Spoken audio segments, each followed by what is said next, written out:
নমস্কার বন্ধুরা, আমি রামনাথ। প্রকৃতি প্রেম রহস্য চ্যানেলের পক্ষ থেকে প্রত্যেককে জানাই আন্তরিক অভিনন্দন, ভালোবাসা। বন্ধুরা, আশা করি প্রত্যেককে ভালো আছেন। এখন কোভিড পরিস্থিতি চলছে, এই পরিস্থিতি প্রত্যেককে একটু সামাল দিয়ে চলতে হচ্ছে। তবু আশা করব প্রত্যেকে ভালো থাকুন। আমি এসেছি আবার একটি নতুন ভিডিও নিয়ে। অনেকদিন পরে এই ভিডিও আপলোড করতে চলেছি, কিন্তু তার আগে জানিয়ে রাখবো, আমার এই চ্যানেলটিকে ভালো লাগলে সাবস্ক্রাইব করবেন এবং বেল চিহ্নে ক্লিক করে রাখবেন পরবর্তী ভিডিওটি সরাসরি আপনার কাছে আপডেট পৌঁছে যাওয়ার জন্য। যাক, বিস্তারিত কিছু আলোচনা করছি না, সরাসরি বিষয়বস্তুর মধ্যে প্রবেশ করছি। সমাজ জীবনে আমরা আমাদের ব্যস্ততম সময়ের মধ্য দিয়ে তবু আমরা আমাদের ধর্মকে স্থাপন করতে প্রত্যেকে উদ্যোগী। আমাদের ধর্মকে রক্ষা করার জন্য আমরা প্রত্যেকে বদ্ধপরিকর। তবু আমাদের একটি কথা না বললে নয়। আজকের এই আলোচনা বিষয়বস্তুর মধ্যে আমি তা আলোচনা করতে চলেছি এবং আজকের ভিডিওটি খুবই গুরুত্বপূর্ণ ভিডিও। আশা করি ভিডিওর সমস্তটাই দেখবেন, ভিডিওকে স্কিপ করে যাবেন না, তাহলে সমস্ত কিছু মিস করে যাবেন। আমরা এই সমাজবদ্ধ জীব, সমাজের মধ্যে বসবাস করছি। তবু যতটুকু সময় পাই এই সময়ের মধ্য দিয়ে আমাদের নিজের ধর্মকে জানার চেষ্টা করি, নিজের ধর্মকে বোঝার চেষ্টা করি, ধর্মীয় বিভিন্ন রীতি মেনে চলার চেষ্টা করি। কিন্তু আমাদের আজকে জানাবো যে বিষয়বস্তুটা, যেটা আমরা আজ জানতে চলেছি, সেই বিষয়বস্তুটা সমাজ জীবনে ধর্মীয় মানুষের যে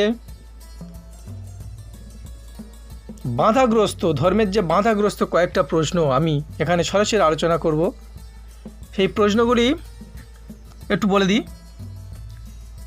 ধর্ম কী বা আমরা কাকে ধর্ম বলবো, 1 নম্বর প্রশ্ন। 2 নম্বর প্রশ্ন, সাকার আর নিরাকার সাধনা। 3 প্রশ্ন, ধর্ম না বিজ্ঞান। এই 3টে প্রশ্ন খুবই গুরুত্বপূর্ণ। এই 3টে প্রশ্নের সমাধান আমাদের শোনা খুবই গুরুত্বপূর্ণ। ধর্ম কী বা কাকে বলবো ধর্ম, এর একটা সঠিক সংজ্ঞা নিশ্চয়ই তো আছে, কিন্তু এই সঠিক সংজ্ঞা মানুষের মধ্যে যদি না আমরা তুলে ধরতে পারি, বা যারা জ্ঞানী ব্যক্তি যদি মানুষকে সেইভাবে বোঝাতে না পারে, তাহলে মানুষ কেন ধর্ম করবে বা মানুষের ধর্মের প্রতি আকৃষ্ট কেন হবে? আর আমাদের সমাজে সনাতন ধর্মাবলী প্রত্যেকটা জীবের মধ্যে বিভিন্ন রকম ঈশ্বর সাধনা কন্টিনিউ চলেই যাচ্ছে। কেউ বলছে কালী সাধনা, কেউ বলছে কৃষ্ণ সাধনা, কেউ বলছে শিব সাধনা। এই প্রত্যেকে এক ধারায় তার প্রত্যেককে সাধনার পথ অবলম্বন করতে চলেছে। কিন্তু আমাদের জানা উচিত ধর্মটা কি। আসলে এই ধর্মটা কি জানতে গেলে সমাজ থেকে অনেক রকম প্রশ্ন উঠে আসছে। কেউ বলছে কর্ম হলো ধর্ম। এটা কি ঠিক? বা এটা যদি সত্য হতো, তাহলে কর্মের মধ্যে যদি ধর্ম হতো, বলা হচ্ছে প্রশ্ন সঙ্গে সঙ্গে একটি সমাজ থেকে উঠে আসছে যে কী কর্ম করলে ধর্ম হবে। তাহলে যার মধ্যে কোনো প্রশ্ন, যার মধ্যে কোনো মীমাংসা নেই, সেটা আমরা ধর্ম বলে বিবেচনা করতে পারি না। আবার আরেকটি দিক থেকে আরেকটা উত্তর উঠে আসছে। কেউ বলছে ভক্তি। এই ভক্তি হচ্ছে ধর্ম। অর্থাৎ ভক্তি, যখন ভক্তির কথা বলা হয় তখন ভক্তির মধ্যে অনেক প্রশ্নও থেকে যায়। কি ভক্তি? ভক্তির আবার অনেক রকম প্রকারভেদও রয়েছে। তাহলে এত প্রকারভেদের মধ্যে দিয়ে কি ধর্ম করা সম্ভব হবে, বা কোনটা করলে আমরা ধর্ম বলে মনে করব? আমাদের যত সঠিক কিছু বুঝতে পারছি না। এইরকম পরিস্থিতিতে মানুষ দিশেহারা হয়ে যাচ্ছে। তবে সমাজের মধ্যে একটি আলোড়ন সৃষ্টিকারী মতামত তো কন্টিনিউ চলেই রয়েছে। সেই মতামতটি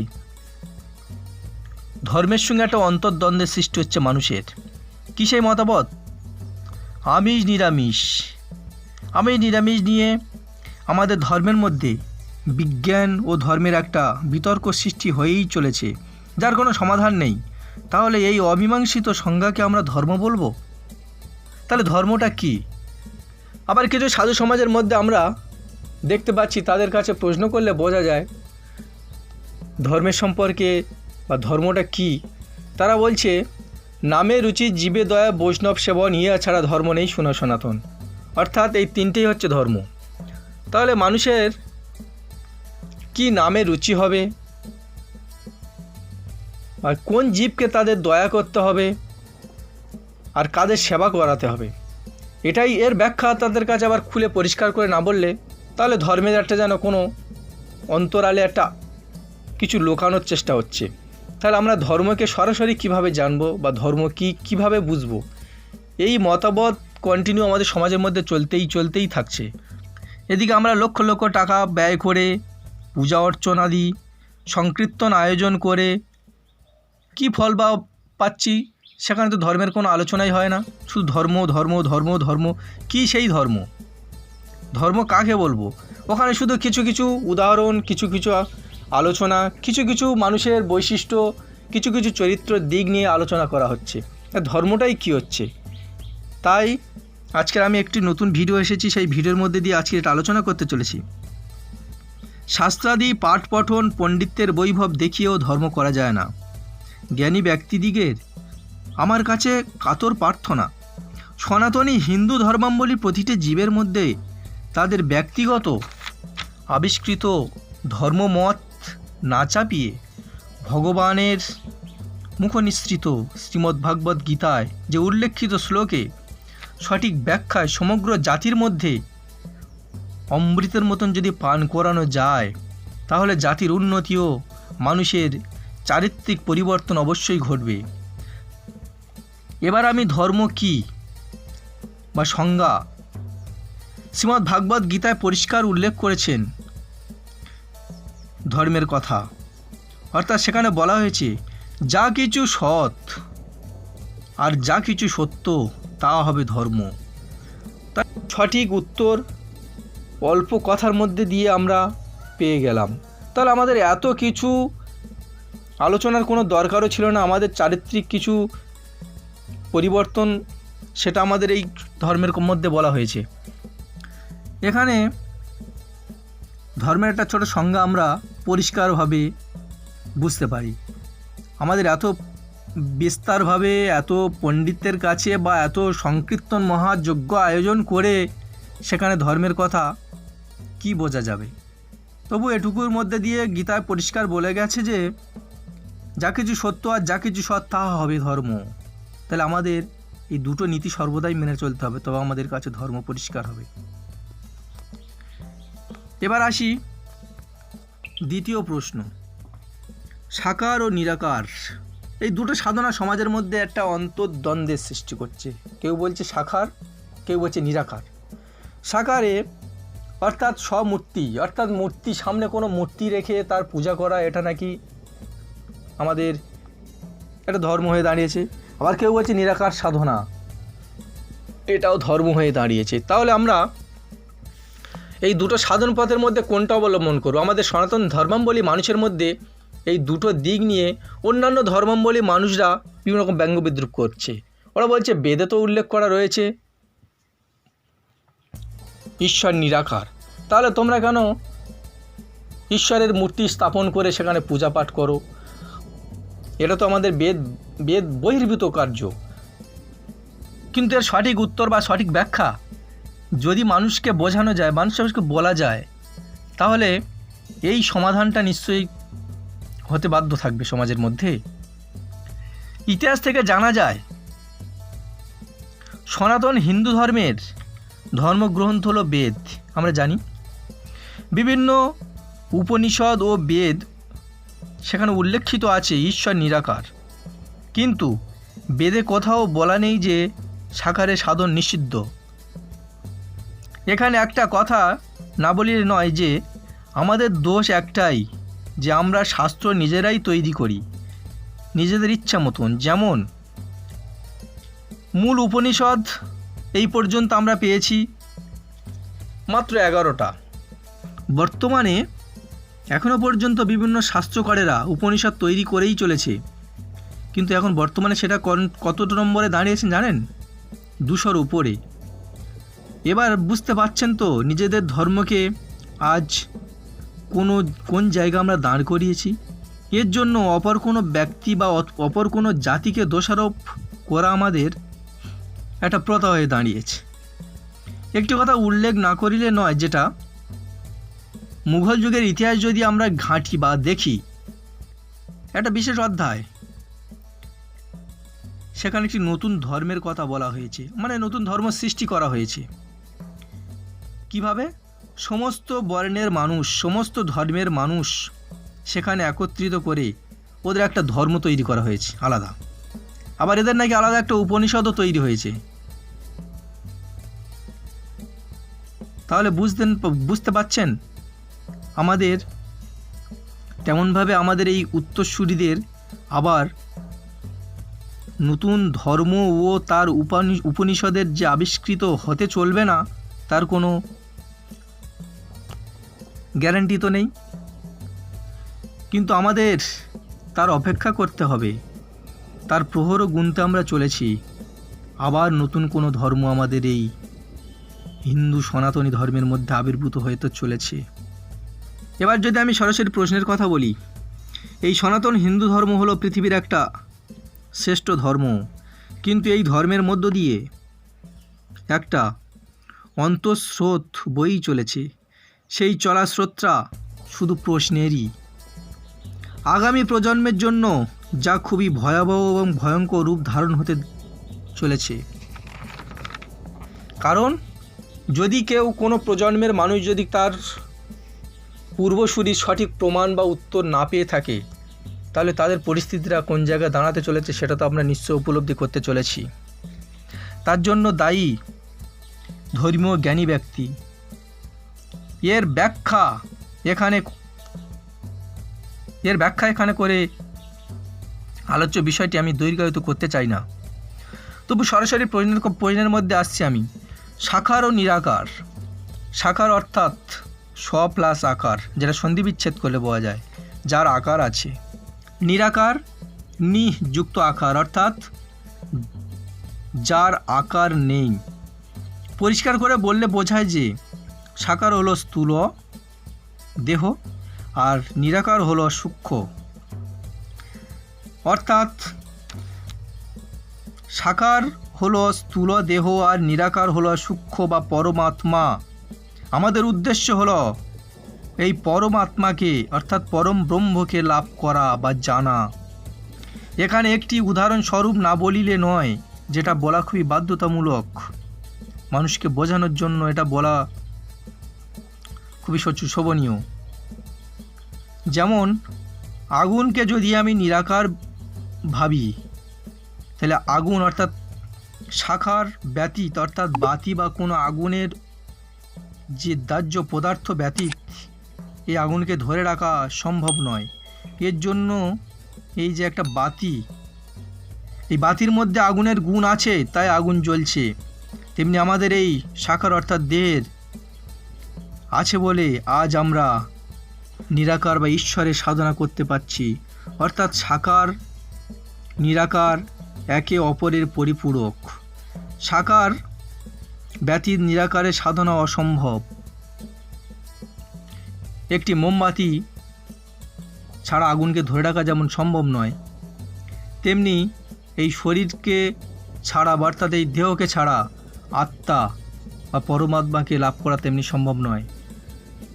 অর্থাৎ সাকার নিরাকার দুটি ধর্ম আমাদের কাছে একে অপরের একটা পরিপূরক হয়ে দাঁড়িয়েছে। যেমনি শব্দের কোনো আকার থাকে না, শব্দের তো উৎপত্তি একটা স্থানও থাকে।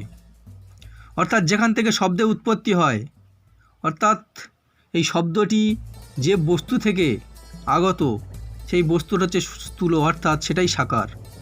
আর শব্দ হচ্ছে নিরাকার, ওই বস্তু থেকে শব্দটা উৎপন্ন হয়েছে, অর্থাৎ শব্দকে আমরা চোখে দেখতে পাই না, তাই ওটা নিরাকার। অর্থাৎ সাকার ছাড়া নিরাকারের অস্তিত্ব সম্ভব নয়। এটা আমাদের সর্বদাই জানা উচিত। এবার আসি বিজ্ঞান ও ধর্ম। এটা সমাজে আমাদের একটা বিরাটভাবে তর্কের বিষয় হয়ে দাঁড়াচ্ছে, ধর্মের সঙ্গে বিজ্ঞান। যা কিছু ধর্মের কথা বলা হয় সঙ্গে সঙ্গে তার বিজ্ঞানের ব্যাখ্যা না হলে সে ধর্মের মানুষের মধ্যে প্রবেশ করানো সম্ভব নয়। অর্থাৎ বিজ্ঞান দিয়ে মানুষকে বোঝাতে হচ্ছে ধর্মটা কী। এবার আমি একটু পরিষ্কার করে সেটা বিষয়টা নিয়ে আলোচনা করতে চলেছি। আমার এই চ্যানেলটিকে ভালো লাগলে সাবস্ক্রাইব করবেন এবং বেল চিহ্নে ক্লিক করে রাখবেন পরবর্তী ভিডিওটি সরাসরি আপনার কাছে আপডেট পাওয়ার জন্য। বর্তমান সময়কে আমরা বলে থাকি উন্নত প্রযুক্তির যুগ। আমরা সমস্ত কিছুর মধ্যে বিজ্ঞানকে খুঁজতে চাই, সমস্ত কিছুর মধ্যে বিজ্ঞানের ব্যাখ্যা আলোচনা করতে চাই, সমস্ত কিছুর মধ্যে আমরা বৈজ্ঞানিক একটা ভাব খুঁজতে চলেছি, বিজ্ঞানকে দিয়ে আমরা ধর্মের বিচার করতেও চলেছি। এটা খুবই মজার কথা না? এ থেকে বোঝা যায় যে ধর্মের উৎপত্তি আগে পরে বিজ্ঞান, অর্থাৎ আগে জ্ঞান পরে বিজ্ঞান। জনসভা করে বিজ্ঞান যুক্তি দিয়ে সনাতন হিন্দু ধর্মের কিছু আদর্শ ক্রিয়াকলাপকে ভুল প্রমাণ করা হচ্ছে, আর কিছু বিজ্ঞান মনস্ক মানুষ সেটা আস্বাদন করছে এবং আমাদের এই হিন্দু সনাতন ধর্মকে বিদ্রূপ করার চেষ্টা করছে। হিন্দু ধর্মের আদর্শ করা ক্রিয়াকলাপকে তারা ভুল প্রমাণ করার চেষ্টা করছে, ধর্মের প্রতি আঘাত হেনে সমগ্র জাতিকে একটা উচ্ছন্নের পথ দেখিয়ে দিচ্ছে। প্রাসঙ্গিকভাবে বলা যায় যে হিন্দু ধর্মের মত অনুযায়ী মৃতদেহকে আগুনে পোড়ানো হয়, কিন্তু বিজ্ঞান পরিপন্থী কিছু অহিন্দু তারা প্রমাণ করেছে যে এতে পরিবেশ দূষণ হয়, পরিবেশের কার্বন সৃষ্টি হয়, তাতে পরিবেশ দূষিত হচ্ছে এবং ক্ষতির সম্মুখীন হচ্ছে। আমি কোনো ধর্মীয় ভাবধারাকে আঘাত দিতে চাই না, তাই বলছি, কেউ মৃতদেহকে আগুনে দাহ করে, কেউ মৃতদেহকে আগুনে যেমন দাহ করে, আবার কেউ মৃতদেহকে মাটিতে কবর দেয় বা পুঁতে রাখে। এরও একটা বিজ্ঞানসম্মত কারণও আছে, সেই কারণটাকে মানুষকে তুলে ধরানো হয় না। শুধু কোনো জাতিকে, একটা বিশেষ জাতিকে এর একটা আলাদাভাবে তর্কের বিষয়ে দাঁড় করিয়ে সেই জাতিকে ছোট করানো হচ্ছে, কিন্তু এর বিজ্ঞানসম্মত কোনো কারণ সঠিক খোঁজানো হচ্ছে না। এটা আমাদের মাথায় রাখা উচিত। আগুনে পোড়ালে যে কার্বন তৈরি হয় তা উদ্ভিদ জগতের নিকটে একটা অপরিহার্য উপাদান, তা দিয়ে তারা খাদ্য তৈরি করে। আর বিজ্ঞান মনস্ক মানুষ হয়ে এটা আমাদের জানা উচিত যে সমতা বিধান বলে একটি কথা বিজ্ঞানে পরিষ্কার উল্লেখ করা আছে। যেখানে বিজ্ঞান সমতা বিধানের কথা বলে, সেখানে নিজের কোনো যুক্তি দেখানো পূর্বে অপরের যুক্তিকে বিজ্ঞান দিয়ে বিচার করা উচিত। যেখানে বলা হয়েছে যে ধর্ম সৎ এবং সত্য, সেখানে বিজ্ঞান দিয়ে বিচারের কিছুই নেই। আগে আমাদের জানা উচিত বিজ্ঞান কি। বিজ্ঞান হলো বিশেষ জ্ঞান, অর্থাৎ বিজ্ঞান সার্বিক জ্ঞানের অধিকারী, আর ধর্ম বা দর্শন সামগ্রিক জ্ঞানের অধিকারী। বিজ্ঞানে যেখানে চরম বা চূড়ান্ত বলে কিছু হয় না, কিন্তু ধর্মে চূড়ান্ত সিদ্ধান্ত এবং মীমাংসা বর্তমান আছে। বিজ্ঞানের প্রথম ধাপের প্রথম সূত্র দশমিক বিন্দু, যেটা বিন্দু বলা হয়, সেটা সম্পূর্ণ মিথ্যা। এখানে বলা হয়েছে যে যার কোনো দৈর্ঘ্য প্রস্থ উচ্চতা নেই তাকে বিন্দু বলা হয়, কিন্তু যার দৈর্ঘ্য প্রস্থ নেই তাকে আমরা এই স্থূলচকি দেখতে পাচ্ছি কিভাবে? আমরা জানি যা চোখে দেখা যায় তার দৈর্ঘ্য প্রস্থ নিশ্চিত আছে। তাই এই একটি ভুলের উপরে দাঁড়িয়ে সমগ্র বিজ্ঞান চলছে, আর ধর্ম হলো সত্য। বিজ্ঞান সার্বিক জ্ঞান দিয়ে কোনো দিন সামগ্রিক জ্ঞানকে বিচার করা যায় না। এখানে ধর্ম বিজ্ঞানের সামনে দাঁড় করিয়ে প্রশ্ন করানো হচ্ছে। যারা সামগ্রিক জ্ঞানের অধিকারী তারা এই জগৎ সংসারে সব কিছু দিয়ে থাকে। এখানে প্রশ্ন, বিজ্ঞানের সমস্ত দানকে আমরা কেন গ্রহণ করছি? তাহলে বিজ্ঞানকে আমি ছোটও করছি না, বিজ্ঞানকে এই বিজ্ঞান হলো কোনো সাধকের সাধনার ফল, অর্থাৎ কোনো সাধক তার সাধন স্থানে পৌঁছে এই বিজ্ঞানকে সমাজের মধ্যে দিয়ে উপহার দিয়ে গেছে। তাহলে এই সাধন ব্যক্তির দ্বারা আজকের বিজ্ঞান তৈরি, আর সেই বিজ্ঞানের উপর ভর করে আজকে মানুষ চলছে। তাহলে আমরা সেই বিজ্ঞানকে দিয়ে জ্ঞানের বিচার করছি এবং ধর্মের অপমানজনক বিভিন্ন রকম মন্তব্য করে চলেছি। বিদ্যা অর্জন করা যেমন একটা সাধনা, এই সাধনের ফলস্বরূপ কেউ কোনো চাকরি বা অন্য কোনো কর্মে নিযুক্ত হতে পারে, তেমনি এই সাধন ব্যতীত বিজ্ঞানেরও জন্ম হয় না। কোনো সাধকের সামগ্রিক জ্ঞান তা আমাদের সমাজকে উপহার হিসাবে বিজ্ঞানের মাধ্যমে দিয়ে দান করে গেছে। তাই বন্ধুদের কাছে অনুরোধ, আমাদের এই সমগ্র আলোচনার বিষয়ে যদি কোনো ত্রুটি থেকে থাকে বা কারো মনে যদি আঘাত লেগে থাকে, আমি ক্ষমা প্রার্থী। নমস্কার, আজকের এই পর্যন্ত।